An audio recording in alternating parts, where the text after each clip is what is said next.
No vídeo de hoje eu vou te mostrar como encher a bobina da Singer Start 1306. Meu nome é Andy Pierina e sejam todos bem-vindos ao meu canal.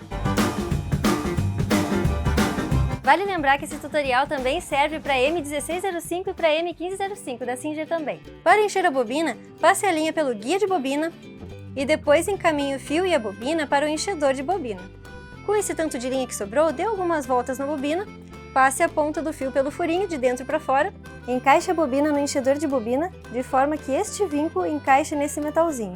Após isso, encaixe o pino da bobina para a direita, em direção ao limitador do enchedor de bobina, que é esta hastezinha de plástico aqui. Segure a dobra do fio, aperte o controlador de velocidade e encha a bobina o quanto for necessário para você. Lembra sempre que tem um limitador aqui do lado para você encher até a capacidade máxima da bobina. Corte o pedacinho de linha que sobrou, volte com o pino do enchedor de bobina para a esquerda, corte a linha e retire a bobina. Este vídeo aqui faz parte de um completão, um guia definitivo de como usar e como manusear a sua Singer Start 1306. É um vídeo bem grande, então só clica quando você estiver realmente preparada para ver e aprender tudo sobre a máquina. Se você quer comprar uma máquina de costura, eu deixei o link separadinho aqui embaixo na descrição. Qualquer dúvida me chama no Instagram, @AndyPierina. Muito obrigada e até o próximo vídeo!